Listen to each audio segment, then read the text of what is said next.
Friends, नमस्कार। स्वागत है आप सभी का हमारे इस यूट्यूब चैनल पर। तो चलिए आज मैं आपको बताने वाली हूँ कक्षा 11वीं का जो लेखा शास्त्र का अकाउंटेंसी का आपका पेपर हो चुका है। हम मैच करवाने वाले हैं कि कितने क्वेश्चन आपके सही हैं, कितने क्वेश्चन आपके गलत हैं। तो आपको हमारे साथ मैच करना होगा, उसका हम फुल सॉल्यूशन लेकर के आए हैं। आप मैच कर सकते हैं आपके कितने क्वेश्चन राइट और रॉन्ग हैं। तो चलिए फ्रेंड्स, बिना टाइम वेस्ट किए हम क्वेश्चन को बताना स्टार्ट करते हैं।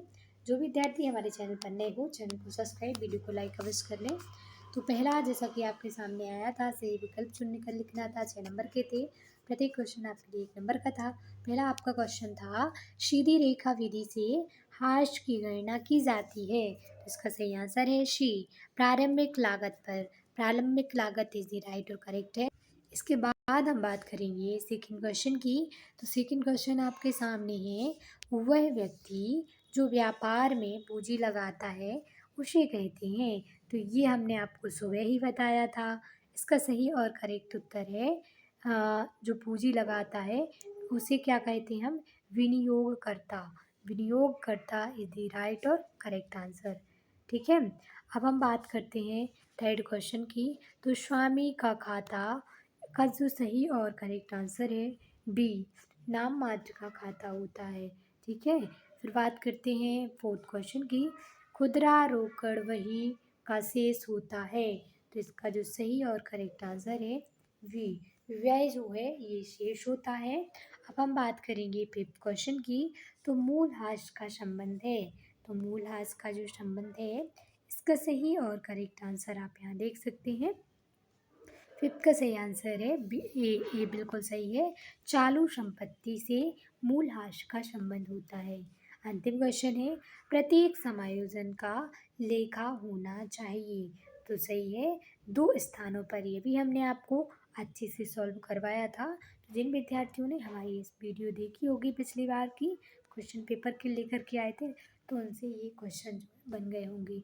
अब हम आगे आपको लेके चलते हैं जहाँ रिक्त स्थान की पूर्ति करना है। सभी क्वेश्चन आपको हल करने अनिवार्य थे। तो पहला क्वेश्चन आपके सामने था, ये हमने सारे क्वेश्चन आपको बताए थे सुबह की ही वीडियो में। तो संपत्तियाँ माइनस दायित्व इज इक्वल टू पूंजी कहलाती है।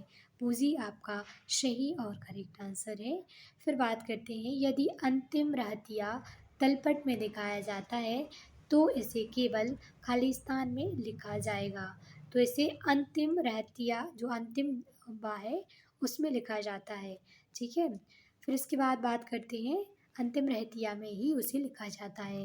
थर्ड क्वेश्चन है, व्यापार खाता एक खालिस्तान का खाता होता है। तो जो व्यापार खाता है यह एक वही खाता आपका सही और करेक्ट आंसर है। जो व्यापार खाता होता है एक वही खाता होता है। ठीक है, वही खाता आपका सही है। फोर्थ क्वेश्चन आपके सामने फिर देख सकते हैं, क्रय वही एक खालिस्तान वही होता है। तो इसका सही और करेक्ट आंसर है, तो इसका सही है नियमित या रोज़मर्रा। आप लिख सकते हैं। चौथे का सही आंसर है नियमित या फिर रोज़मर्रा। ठीक है, बात करते हैं फिफ्थ क्वेश्चन की। नकल प्रविष्ट के अंत में खालिस्तान लिखी जाती है। तो जमा, ठीक है, जमा लिखी जाती है। जमा इज द राइट और करेक्ट है। अंतिम क्वेश्चन है, तलपट पुस्तकों की खालिस्तान शुद्धता के परीक्षण के लिए तैयार किया जाता है। तो लेखा की शुद्धता करने के लिए इस परीक्षण को हम क्या करते हैं, तैयार करते हैं।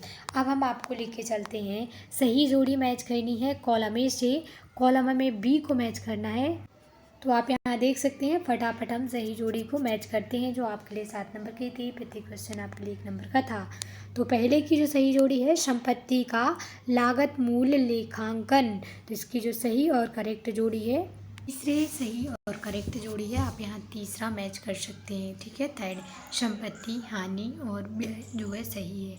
सेकेंड है अंतिम स्टॉक। तो अंतिम स्टॉक की सही जोड़ी है 7। ठीक है, शेष माल इज द राइट और करेक्ट आंसर। अंतिम स्टॉक कहलाता है। व्यक्तिगत खाते की सही जोड़ी है 5th। आप यहाँ देख सकते हैं, दायित्व प्राप्त बट्टा। ठीक है। और लेखांकन अवधि की सही जोड़ी है फोर्थ की फोर्थ सामने ही आप 12 वर्ष होता है। और जो फिफ्थ है आप यहाँ देख सकते हैं शेष नाम तो अदत्त वेतन खाता और जमा होती है तो जमा की सिक्स ही है, आप यहाँ देख सकते हैं 6 की सही जोड़ी सामने ही है। और 7वां है वास्तविक खाता की रोकड़ खाता होता है। ठीक है, अब हम आपको लेके चलते हैं ये आगे के क्वेश्चन पर। बहुत ही ज़्यादा ये आपके जो थे महत्वपूर्ण थे, तो आप सही जोड़ी मैच कर सकते हैं कौन सी सही और कौन सी गलत है। अब हम शत की ओर लेके चलते हैं, जहां आप देख सकते हैं पहला क्वेश्चन आपके सामने है लेखांकन व्यवसाय की भाषा है।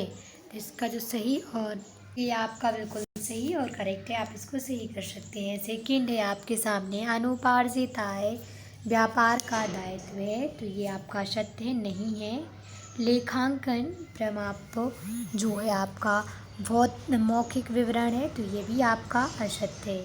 चिट्ठा व्यवसाय की आर्थिक स्थिति को दर्शाता है, ये बिल्कुल सही है, करेक्ट है। सभी प्रत्यय व्ययों की को लाभ हानि खाते में जाया जाता है, तो यह सत्य आपका लिखा जाता है फिर बात करते हैं प्रमाणक 2 प्रकार के होते हैं, ये आपका सही और करेक्ट है। ठीक है, प्रमाणक 2 प्रकार के होते हैं। अब हम आपको लेके चलेंगे जहाँ एक शब्द एक भाग में उत्तर देना है, आपके लिए 7 नंबर के रहेंगे। प्रत्येक क्वेश्चन आपके लिए 1 नंबर का है। तो पहला क्वेश्चन आपके सामने है मूलह्रास का संबंध किस संपत्ति से होता है। इसका जो सही और करेक्ट आंसर है कंपनी या व्यक्तिगत वित्त लाभ से ये जुड़ा होता है। कंपनी या व्यक्तिगत वित्त लाभ से ये जुड़ा होता है। ठीक है, बात करते हैं सेकंड क्वेश्चन की। किस सिद्धांत के अनुसार एक समान लेखा अवधि अपनाना चाहिए। तो जो है आगम मिलान संकल्पना के माध्यम से हम जो है समान लेखा अवधि को अपना सकते हैं। फिर बात करते हैं थर्ड क्वेश्चन की। तो थर्ड क्वेश्चन है संपत्ति एवं दायित्व का विवरण पत्र क्या कहलाता है। तो इसका जो सही और करेक्ट आंसर है चिट्ठा। चिट्ठा जो है संपत्ति और दायित्व का विवरण पत्र कहलाता है। अंतिम खाते में कौन कौन से खाते बनाए जाते हैं। तो इसमें हम लिख सकते हैं व्यापार खाता बनाते हैं, लाभ हानि खाता बनाते हैं, आर्थिक चिट्ठा है वो बनाते हैं। ठीक है, व्यापार खाता, लाभ हानि खाता और आर्थिक चिट्ठा ये सारे हम खाते जो हैं अंतिम खाते में बनाते हैं। विक्रय खाते का शेष सदैव क्या कहलाता है। तो विक्रय खाता ही कहलाता है। विक्रय खाते का शेष हमेशा दैनिक खर्चों का हिसाब किस रोकड़ बही के द्वारा लिखा जाता है। तो इसका जो सही और करेक्ट आंसर आप यहाँ देख सकते हैं, जो दैनिक खाते हैं उसको खाता वही, ठीक है, खाता वही के माध्यम से हम इसको लिख सकते हैं। और वित्तीय सूचना की उपयोगिता को कितने वर्गों में बांटा गया है। तो इसका जो आंसर है आपको हमें कमेंट करके कमेंट बॉक्स में बताना है। हमारी वीडियो पसंद है तो वीडियो को लाइक, चैनल को सब्सक्राइब करना ना भूलें। Thank you so much.